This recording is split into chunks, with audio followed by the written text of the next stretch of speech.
1626 Médias, la voix des jeunes qui vivent leur territoire. On se retrouve avec François-Éric Legiret, dirigeant de Metaltech. Bonjour. Bonjour. Ouais. Quel est votre rôle au sein de Metaltech ? Alors, Metaltech Legiret, c'est une société basée à Saint-Jean-de-Savigny. À la base, c'est un fonds de maréchalerie initié par mes grands-parents en 1947, qui s'est développé au cours des années dans le travail du métal, en particulier des profils, du matériel tubulaire pour l'élevage. Aujourd'hui, il reste notre domaine d'activité dans l'aménagement des écuries, aménagement pour les chevaux, écuries, trotteurs, galopeurs, chevaux de sport, qui est l'activité la plus connue sur le bassin Saint-Lois, mais parce que c'est l'activité historique, même si aujourd'hui elle représente 15% de l'activité globale. Le développement des activités nous a amené vers les métiers de l'industrie, de la construction.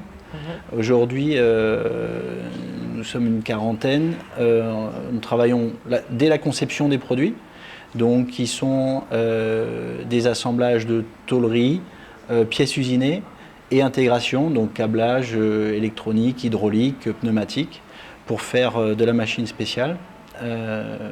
Mon rôle, moi en particulier, c'est d'animer les équipes de la conception jusqu'à la livraison client dans les différents domaines d'activité. Un métier sous tension, un peu la métallurgie. Comment faites-vous pour visibiliser ce travail auprès des jeunes ? Nous sommes adhérents à l'UMM depuis de nombreuses années. Les leviers de promotion de nos métiers s'intensifient. On a eu l'exemple tout à l'heure aussi de formations qui se mettent en place en collaboration entre l'UMM, les lycées pro et les entreprises directement, qui sont aussi à l'initiative de ces formations. Gagner en visibilité, c'est un long travail. On travaille sur les réseaux sociaux, on travaille sur la vulgarisation de nos métiers pour faire connaître ces métiers de la métallurgie qui sont aujourd'hui beaucoup plus technologiques que chaudronnerie classique comme on peut en avoir l'image encore aujourd'hui. Et il y a des formations mises en place, je crois. Oui, alors chez nous, c'est vrai qu'on fait un pari assez important sur l'apprentissage.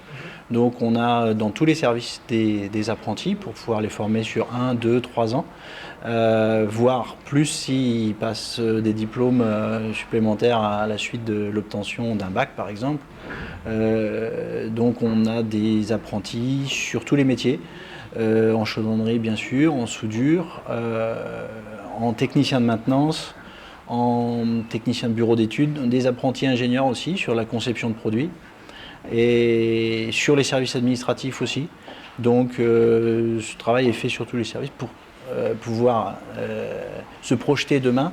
On sème aujourd'hui en formant des jeunes, la difficulté étant non pas forcément de les former ou de trouver les structures pour les accompagner, mais bien de faire connaître nos métiers et de les attirer vers ces formations-là.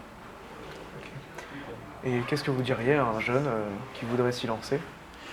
Le maître mot, c'est ce que disait Olivier tout à l'heure, je pense que c'est la curiosité.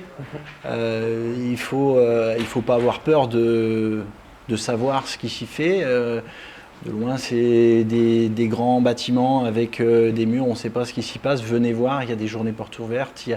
Toutes les entreprises sont là pour accueillir tous les jeunes qui ont envie de travailler. Et nos métiers évoluent sans cesse, sont passionnants parce que impliquent du travail d'équipe, de la maîtrise technique, de la transmission, de l'évolution permanente. Donc ces métiers méritent qu'on s'y arrête et qu'on puisse s'engager dans une formation technique de haut niveau qui permettent d'assurer un métier à venir parce que, comme nous l'évoquions tout à l'heure, nous cherchons beaucoup de gens dans nos entreprises et nous avons besoin de compétences, de talents qui nous rejoignent. C'est parfait, on espère le meilleur. Ouais. Merci beaucoup d'avoir répondu à nos questions et d'avoir pris de votre temps. 1626 Médias, la voix des jeunes qui vivent leur territoire.